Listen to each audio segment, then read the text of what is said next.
Good morning, treasurers. This is your host, Parthesh Shah from Fintech, and you are listening to Night Snippets. Here is all what you need to know before going into trade for 9th November 2021. In the international market, the Fed announced last week that it would start tapering or reduction of its bond buying program by the end of November by $15 billion per month.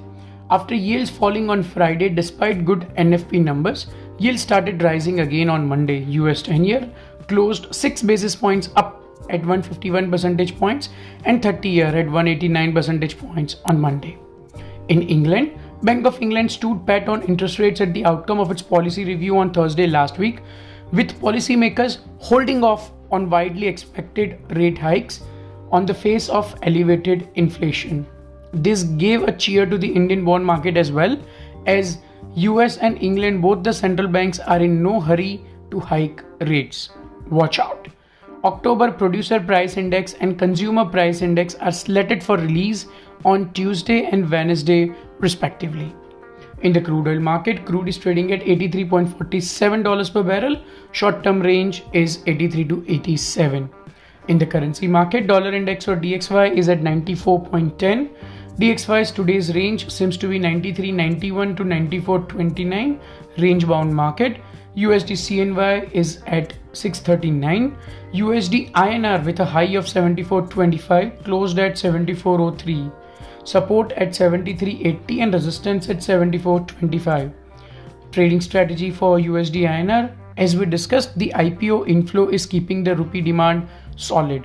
Rupee will trade range bound today. Low possibility of rupee going below 73.80 and upper side is capped at 74.25 for today.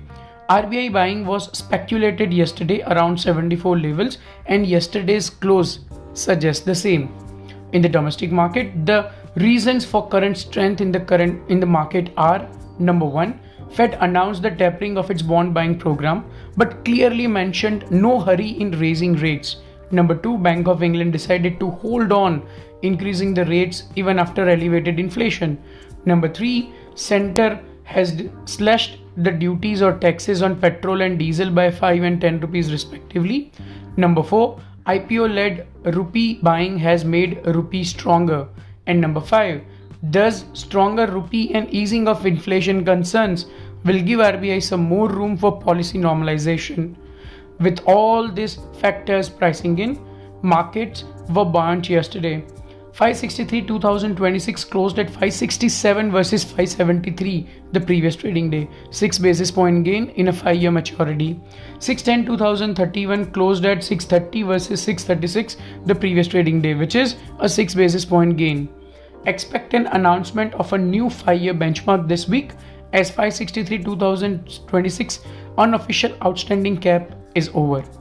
As far as the OIS rates are concerned, OIS rates ended sharply down yesterday because traders unwound their paid positions as the outcome of the US Fed and Bank of England's monetary policy meeting eased concerns over faster than expected rate hikes. 1-year OIS stood at 422 versus 428. 2-year OIS at 476 versus 486, 8 basis point down. 5-year OIS at 545 versus 557, 12 basis points down. Knight research team had already informed our listeners yesterday on this possibility. As far as the trading strategy for domestic market is concerned, SDL auction size is very small today, hence expect a good demand. SDL versus G-Sec spreads will shrink by 3 to 5 basis points this week because of the lower SDL supply. 610.2031 will consolidate near 630 levels and upper side at 633. Trading range for 610.2031 would be 630 to 634. That's it for today. See you tomorrow with the new episode of Night Snippets.